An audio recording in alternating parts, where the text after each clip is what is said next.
코미아 미주 지역을 담당하고 있는 이현철이라고 합니다. 요즘 그 한미조선 관련해서 상당히 핫 이슈고 또 마스가라는 그런 엄청난 펀드에 대한 이야기도 돼 있는데 그 단계에서 구체적으로 들어가면은 과연 어떻게 구체적으로 한국과 미국이 조선에서 협력할 것에 대해서는 그렇게 시원하게 대답하는 분들이 많이 없는 것 같습니다. 저는 지난 한 2년간 미국 조선을 미국 속에 있으면서 그 내부자적인 시각으로 그 조선소나 관계자들하고 소통하면서 여러 자료를 만들고 해서 상당히 이제 공감을 얻었는데 최대한 이제 구체적으로 들어가 보겠습니다. 원래 제가 이게 미국과 한국에서 강연을 좀 오래 많이 했는데요.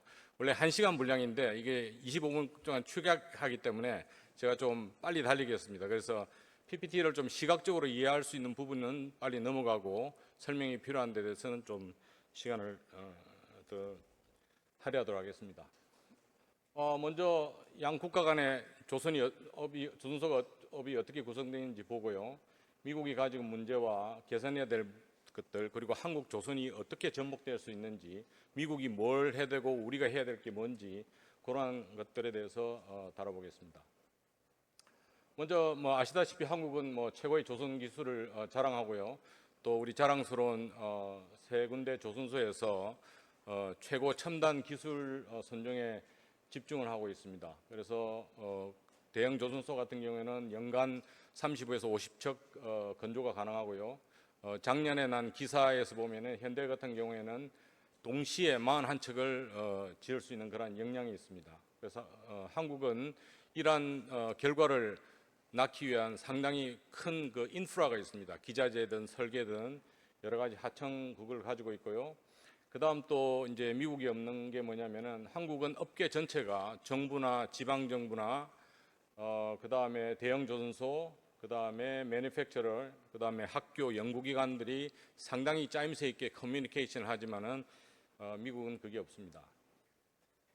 그래서요, 한국은 이제 메이저 조선소 중심의 글로벌 탑10 회사들이 주도를 하고 있고, 그 다음 이제 중형 조선소들이 포진하고 있고, 그 다음에 공급망에 대해서는 예를 들어서 이제 저희 코메아 산하의 멤버 회사들 중에서는 설계나 기술 서비스나 제작 하청이나 기자재 그리고 여러 가지 서비스를 제공할 수 있습니다. 그렇기 때문에 이 다른 나라와 차이점은 이러한 첨단 기술들이 그 다음 스테이지로 넥스트 티어로 흘러가 가지고 나라 전체가 아주 튼튼한 그러한 조선 인프라를 구축하고 있습니다. 미국을 한번 살펴보면요, 2차 대전 때는 상당히 배를 많이 짓고 최고 점유율이 높았습니다. 그런데 작년에 현재 보면은 토니지 측면에서 0.2%, 그래서 그 글로벌 상선 관련 마켓에서는 상당히 그 규모가 미미합니다. 존스 액트 여러분 아시다시피 그게 국내 산업을 보호하기 위해서 만들었지만은 결국은 국내 조선소들이 성장할 수 없는 그런 스포일되는 그런 결과를 낳고 있고요. 미국에도 대형 조선소가 있습니다. 주로 이제 7개 다음 장에서 보게 되겠지만 7개 조선소들이 주 선종인 제일 많이 비중이 높은 미 해군 함정을 짓고 있는데 그 지금 건조하고 있는 것들이 그렇게 순조롭게 되지 않고 있습니다. 나중에 자료를 통해서 보여드리겠습니다. 여기 이제 퍼스트 티어고요. 그다음 세컨드 티어에도 중소형 조선소들이 있습니다. 그런데 이 중소형 조선소들은 중소형 해군 함정이나 USG 커럴 같은 거 하고 그 다음에 또 많이 하는 게 워크보트라는 겁니다. 이거는 우리 운송을 위한 상선이 아니고 작업을 위한 그런 게 더 많습니다. 그렇지만은 여기도 영세하기 때문에 생산성이나 여러 가지 이런 것 때문에 문제가 있습니다. 그래서 전반적으로 미국 자체 내에서 보고되는 문제점은 뭐냐면은 레이버가 부족하고 시설이 낙후됐고 서플라이 체인이 부족하고 서브컨트랙팅 할 수 있는 그런 룸이 적다고 보고 있습니다. 여기서는 좀 빨리 가겠습니다. 여러분 눈으로 알겠지만은 지금 원양 상선을 그러니까 상선을 건조할 수 있는 척수인데요. 중국하고 한국 대비 미국이 상당히 미미합니다. 현재는 그 필리 조선소에서 그 메슨사의 LNG 추진 3000TU 건조하고 있는 게 답니다. 미국 조선소에서 좀 구조적으로 이렇게 볼 필요가 있습니다. 첫째는 대형 네비십을 짓는 조선소가 약 7개, 8개가 있는데요. 주목할 것은 노란 게 하나의 그룹이고요. 그 HII라고 헌팅턴 잉글스고 그 밑에 초록색이 제너럴 다이나믹스입니다. 이 조선소 2개 그룹이 미국 전체 해군 함정 계약의 70%를 차지합니다. 엄청난 그 일종의 이제 독점 구조죠. 그리고 엄청난 돈에 제한된 배를 공급하는 아주 미국으로 봐서는 정말 그 꽃놀이배 같은 그런 사업 구조를 가지고 있고, 그 다음에 이제 스몰, 미디엄 네이비십이나 US 커터, 시지 커터나 워크보트 같은 데는 이런 중형 조선소들이 있는데 대부분은 이제 걸프 오브 아메리카 쪽에 이제 분포되어 있고요. 하나 필리는 사실은 사이즈로 봐서는 대형이지만은 해군 함정을 안 하기 때문에 이쪽으로 분리했습니다. 그리고 요즘 이제 MRO에 대해서 상당히 관심이 많은데요. 미국 그 네이비 산하의 네브시라고 그 공공조선소가 있습니다. 신조는 안 하고 그 MRO만 전적으로 하는데요. 이게 그 미 동부에 2군데, 서부에 1군데, 하와이에 있습니다. 여기 재원이 엄청납니다. 여기 종업원이 전체 레이버가 4만 5천 명이 됩니다. 엄청난 규모를 하고 있고 주로 그 핵 추진 항공모함이나 잠수함이나 이쪽에 이제 집중을 하고 있고요. 거기에다 더해서 해외에 주둔하고 있는 배에 대한 MRO를 위해 가지고 또 일본이나 스페인이나 바레인에 그런 조선소들, 현지 조선소를 활용하고 있고 미군에서 상당히 많은 수백 명 파견해서 하고 있습니다. 그래서 미국이 당면한 그런 문제들을 보면요, 첫째는 제일 이제 군사적인 위협이 뭐냐면은 중국하고 해군 함정 수가 지금 100척 이상 차이가 나고, 이게 중국은 조선 기술이나 이 역량이 있기 때문에 점점 더 많이 짓는 반면에 미국은 그 속도가 반대로 저하되기 때문에 이게 최고 큰 이제 미국의 위협으로 받아들이고 있습니다. 그래서 트럼프 정부에서 그 executive order 해서 그 NSC 안에 사무소도 두고 전담 인력을 갖다 했는데 지금은 다 떠나고 없습니다. 그러니까 정책의 컨트롤 타워가 지금 없어진 상태죠. 미 해군 자체 전투함 예산만 1년에 연평균 40.1 빌리언 달러가 책정이 되어 있고 이게 30년 동안 매년 투입이 되고 있습니다. 그래서 이제 함정수를 늘려야 되고요. 위에는 이제 전투함에 관련된 거고, 그 다음에 그 메리타임 거버넌스를 이제 증가시키기 위해서 Ships for America Act가 이제 발효나이죠. 도입이 됐는데 이것도 오리무중입니다. 아까 우리 설명을 아주 잘해 주셨는데 미국에서는 왜 빨리 안 하냐고 지금 촉구의 목소리가 있는 상태입니다. 그래서 전략 상승대 250척 있고 그 안에 또 탱커가 100척이 포함되어 있습니다. 그리고 신조가 문제가 아니고 지금 가지고 있는 보유하고 있는 배들이 낡아가지고 곧 그 교체돼야 될 것 물량들이 상당히 많습니다. 그래서 이제 이러한 것들을 살리기 위해서 아까 메리타임 시큐리티 트러스트 펀드에서 대형 조선소에서 2035년까지 250 밀리언, 그다음에 소형 조선소에는 연간 100 밀리언을 지원을 할 계획이 있는데 아직 펀드가 조성이 안 됐습니다. 여기에 문제는 뭐냐면은 이제는 그 동안에는 배를 못 짓는데 문제가 있어도 다 그냥 해서 들어갔는데 이제 트럼프 정부 들어가서는 올 한 해만 3건 USC 커럴 3척이 캔슬이 됐습니다. 그러면은 배 건조하는 데 문제 있던 것들을 정부가 다 보전을 해줬는데 이제 안 해주는 거죠. 조선소에서 상당한 압박을 가지고 있습니다. 아까 이제 말씀드린 대로 미국하고 중국하고 차이가 지금 그 플래그십 선대와 조선 연간 건조 역량과 그 다음에 조선업에 종사하는 인원, 그 다음에 선원들 엄청난 차이가 보이고 있습니다. 이거는 이제 Congress Budget Office에서 만드는데요. 미국이 군함을 건조하는 구조가 어떻게 되냐면은 미 해군에서 해마다 어떻게 배를 짓겠다라고 계획을 해서 예산을 요청을 하면은 컨그레스에서 검토를 해서 그거를 승인해 줍니다. 보통은 의회 가면 예산이 깎죠. 근데 미국은 오히려 저 막대 왼쪽은 해군에서 요청하는 거고 그 의회 승인은 항상 금액이 더 많습니다. 그 말은 뭐냐면 해군에서 배를 조달하는데 그 내셔널 시큐리티를 위해서 부족하다는 거죠. 그래서 지금 앞으로 30년 동안 평균 40.1 빌리언 달러가 그 조선업계에 투입이 될 거고요. 그 다음에 저 옆에 왼쪽을 보시면은 지금 배 선종별로 어느 시기에 어떤 선종을 발주를 한다는 게 분명하게 되어 있고 이거는 연속적으로 실행이 되고 현재도 진행되고 있습니다. 그 말은 뭐냐면은 미국이 조선업을 살리기 위해서 그 앞으로 미래의 그런 수요나 그런 예산이 있다는 것은 이제 긍정적으로 볼 수가 있습니다.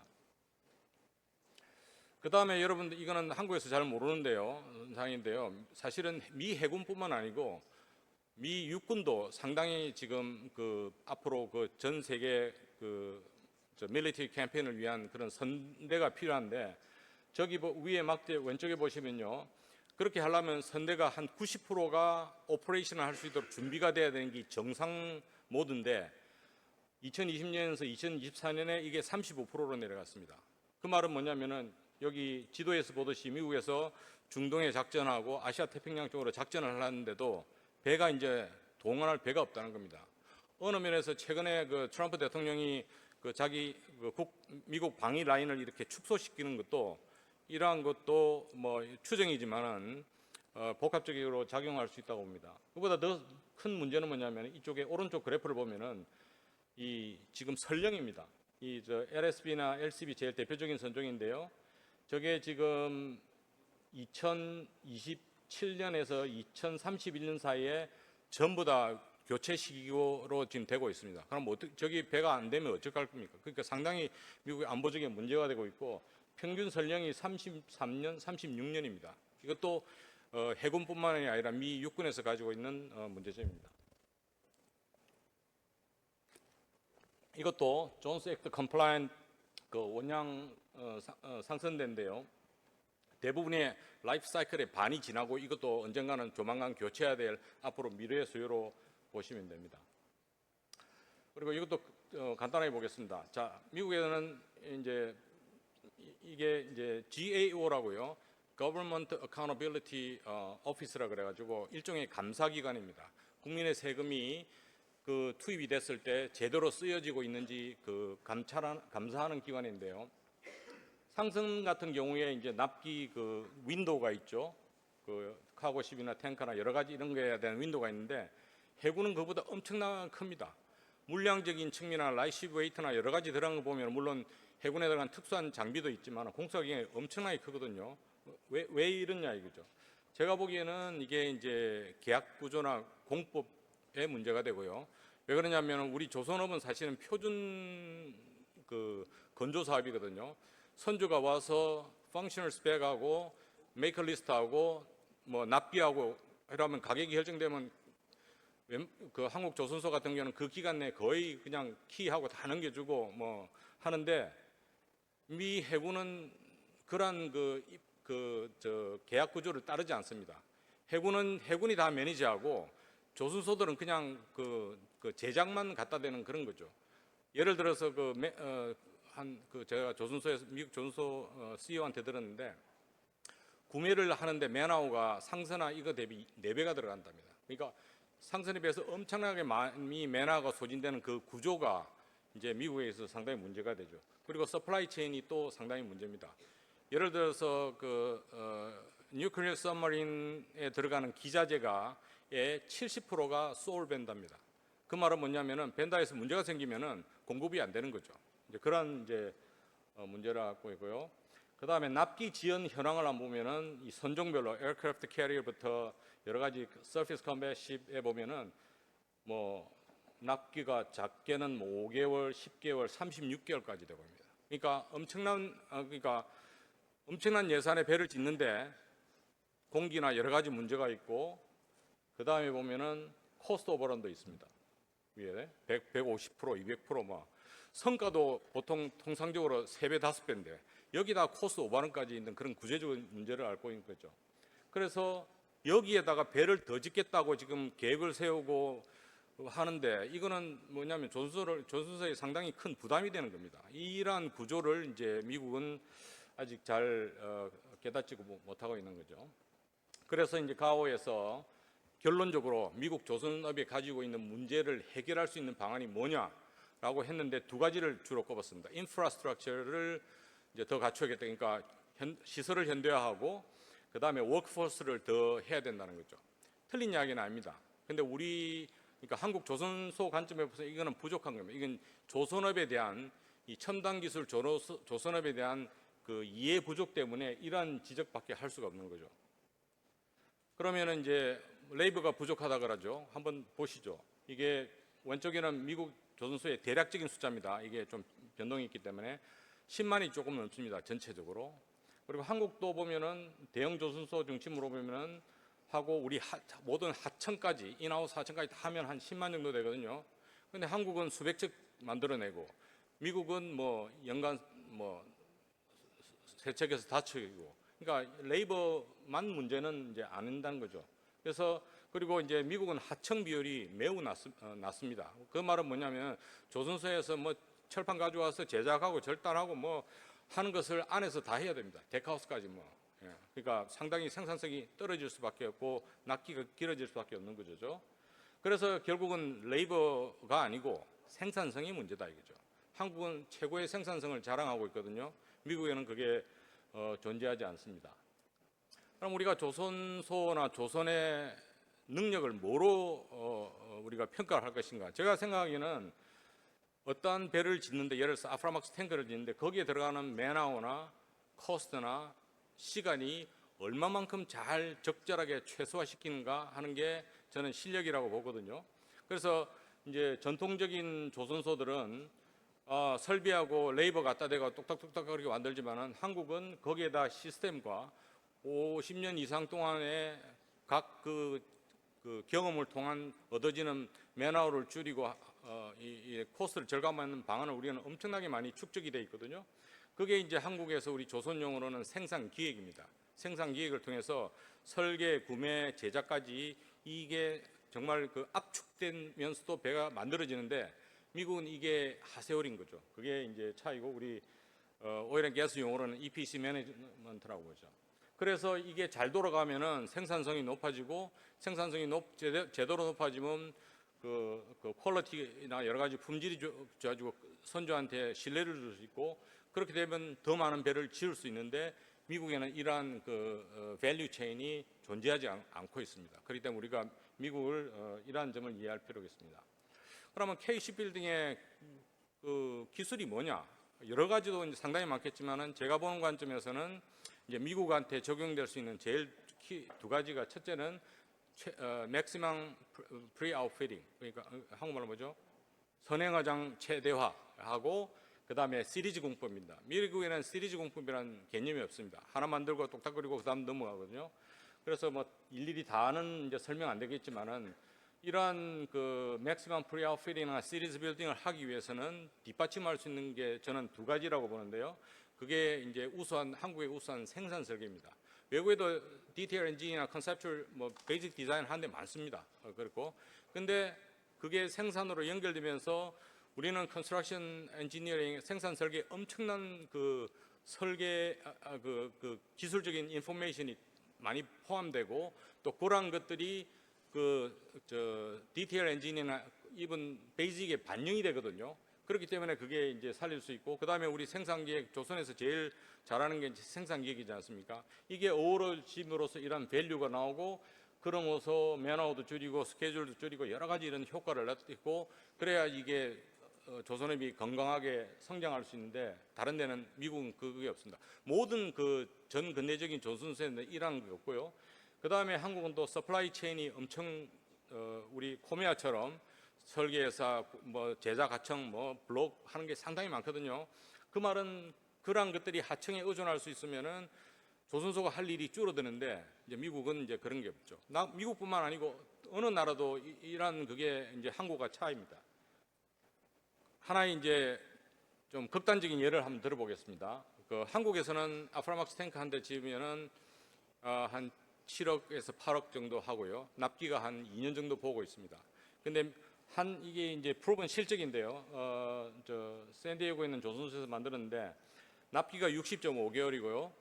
그 다음에 그 컨트랙 프라이스가 640 밀리언인데 딜리버드 프라이스는 800 밀리언 이상이 되고 있습니다.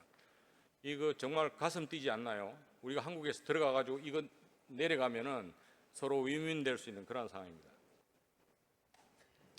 그래서 이제 유아액인데요. 이걸 이제 그룹으로 나눠보면 첫째는 이제 생산 설계와 그 설계 컨설팅이 미국한테 필요하고, 그 다음에 프로덕션 플래닝, 뭐 ERP 여러 가지인데, 저는 요즘 이제 그런 말 많이 듣습니다. 대형 조선소, AI 조선소, 스마트 조선소 미국에 가서 뭐 짓는다 그러는데 저는 조금 부정적으로 봅니다. 왜냐하면은 미국 조선소 수준이 한국의 70년대, 80년대라고 하고 있거든요. 미국에 아무도 90년대라고 한 사람 없습니다. 70년대, 80년대 조선소면은 90년대 조선 기술이 필요하지, 거기에다 AI 예배는 소화 못합니다. 그리고 한국 입장에서도 단계적으로 올려가야지 급하게 들어가려고 하면은 뭐 한국이 돈 벌려면은 더 기간이 길어지는 게 좋죠. 그리고 이제 건조 지원 가서 그 사람들하고 일하면서 한국적인 것들을 심어주는 거. 그 다음에 이제 하청하고 조선소에 해야 될 거 분리를 해서 그 하청 부분이 한국에서 공급되도록 하는 겁니다. 전체 이제 조선업 계열을 보면 맨 위에 정부가 있고 그 밑에 미니스트리가 있고 그 밑에 이제 그 기관 등에서 발을 발주합니다. 그래서 여러 이제 뭐 전투함이나 수송함이나 뭐 MRO든 USCG든 다 이런 것들을 조선소로 했는데 지금 조선소가 제대로 해내지 못하고 있지 않습니까? 그러면은 그 기술적으로 이제 설계, 구매, 건조 모든 면에서 이제 숏텀으로 이런 서비스를 만드는, 실제로 이제 저도 이런 비즈니스를 만들어가고 있기 때문에 저희 코미아사나 그런 전문 회사들하고 이런 솔루션을 다 만들어가고 숏텀에서 조선소라고 이미 협력하고 좋은 반응을 얻고 있습니다. 그 다음에 이제 롱텀으로서는 이제 현대화라든지 자동화라든지 이런 게 같이 가야 되고요. 빨간 거 이게 상당히 중요합니다. 이게 우리 미국하고 상당히 다른 점인데, 첫째, 우리는 조선 그 기술을 개발할 수 있는 그런 R&D 센터나 뭐 산업연구소나 용접연구소가 이런 게서 지원을 하고, 그 다음에 계약할 때도 조선소 중심으로 조선소 공법에 맞춰서 계약을 하고, 그 다음에 그 조선소마다 전문성이 있지 않습니까? 현대나 이런 데서 뭐 조그만 뭐 페리나 이런 거 안 짓지 않습니까? 그런 전문성. 제가 미국 조선소 한 군데를 만났는데요. 그 조그만 조선소에서 선종을 45가지를 한답니다. 그거는 좀 말이 안 되는 거죠. 그 다음에 이제 서브컨트랙터 클러스터가 없기 때문에 이러한 것들이 이제 우리는 이제 미국 진출하려면 이런 구체성을 하고 가야 됩니다. 그래서 아까도 말씀드렸지만은 lack of communication, 트럼프하고 이야기하고 Ships for America 하고 발표를 하는데 인더스트리하고 전혀 커뮤니케이션이 없습니다. 오히려 조선소들하고 이야기하면은 전혀 실감을 못하고 오히려 경계합니다. 마스가 해가지고 보면 한국에 기술 들어가고 자본 들어간다 할 때 얼마나 한국으로 봐서는 흥분되십니까? 미국에서는 싸늘합니다. 그 나오고 나서 기사 한 줄 안 나옵니다. 인용 기사는 나오는데 그만큼 괴리감이 많다는 거죠. 그래서 이제 즉시 필요한 거 제일 프라이어리티 뭐 여러 가지 액션별로 좀 소팅했는데요. 우선은 미국이 필요한 거는 자기들이 건조하는 데 있어 가지고 인력이나 특히 의장 작업이 약합니다. 그런데 필요한 서비스가 있을 수 있고요. 그 다음에 이제 제일 우선순위는 뭐냐면은 진단을 해야 됩니다. 내가 가진 문제를 조선소마다 가지고 있는 문제가 뭔지도 모르고 막 투자 계획 세우고 하면은 그거는 이제 말이 안 되죠. 그 다음에 현재 하고 있는 조선을 개선할 수 있는 거, 그 다음에 롱텀으로 마더나이제이션 할 수 있고, 조선소 진단에 대해서 한번 말씀드려요. 저희가 이런 거를 프로포즈를 해서 미국이나 브라질에서 같이 프로포즈 하고 있는데요. 제일 중요한 거는 한국의 우수한 인력들이 가서 걔들이 가지고 있는 패시리티나 하고 있는 거나 시스템이나 다 보고, 그 다음에 미국 조선소로 하여금 너희들이 앞으로 원하는 게 뭐냐, 뭐 맨파워와 연간을 얼만큼 동원이 가능하고 철판을 얼만큼 가져갈 거, 어떤 선종을 하고 싶고 하는 이런 거를 다 이야기를 하고 거기에 도달하기 위한 해야 될 게 뭔가를 이제 갭 애널리시스로 해서 이런 것을 만들어내고, 그 다음에 이제 구체적으로 그거를 비즈니스에서 양 국가 간 회사들까지 일을 할 수 있는 그런 이제 시스템이 저는 그 마스가 펀드 중에서 제일 먼저 써야된다고 생각합니다. 그래서 지금이 이제 현황입니다. 필리는 직접적으로 존소 운영해가지고 하고 있고요. 현대나 삼성 같은 경우는 약간 MOU 정식으로 그러니까 한화오션은 무게 중심이 앞발에 있고 다른 데는 무게 중심이 뒷발에 있는데 이거는 이제 주로 대기업 중심입니다. 그래서 대기업만 들어가기는 제한되기 때문에 저나 우리 코메아에 있는 그러한 회사들은 여러 가지 회사들의 역량을 모아서 원스톱 솔루션을 지금 만들어가고 있습니다.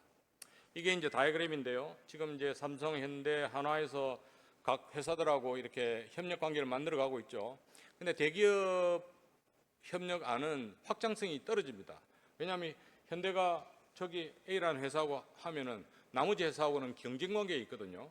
그러면 그 회사밖에 한두 개밖에 못 하는 겁니다. 근데 우리 공급망 결국 이런 지금 미국이 필요한 90년대 조선 기술은 사실은 대기업에 있는 게 아니고 이 공급망 쪽에 있거든요. 그래서 그렇기 때문에 사실은 밑에 설계부터 여러 가지 그 초록색에 있는 서비스가 들어갈 수 있는 통로를 국가적으로 그런 그 통로를 만드는 것이 중요하고 거기에서 필요한 정부 지원이나 또 미국에서 이끌어내야 할 지원 사항이나 여러 가지 금융이나 이런 걸 통해서 이 큰 그거를 만들 때 많은 회사들이 수혜를 보고 들어갈 수 있다고 생각합니다. 그 다음에 이제 한국 이 관점에서 볼 때는요, 지금 이제 위에서 대형 존소 중심으로 하고 있고, 그 다음에 이제 공급망 회사 등 중심으로 하는데, 이제 고민이 그겁니다. 첫째는 뭐냐면은, K value offers depend on the location. 무게 중심이 한국에 있으면요, 뭐 수많은 그런 중소기업들은 결국은 대기업에 통해서 해서 지금 하고 있는 거에 그 수익에 조금 확장되는 겁니다.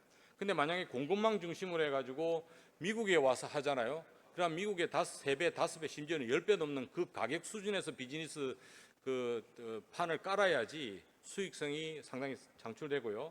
그 다음에 갈림길이 그러면 네이비십에 전투함에 집중할 거냐, 상선에 집중할 거냐, 그런 이제 장단점이 있습니다.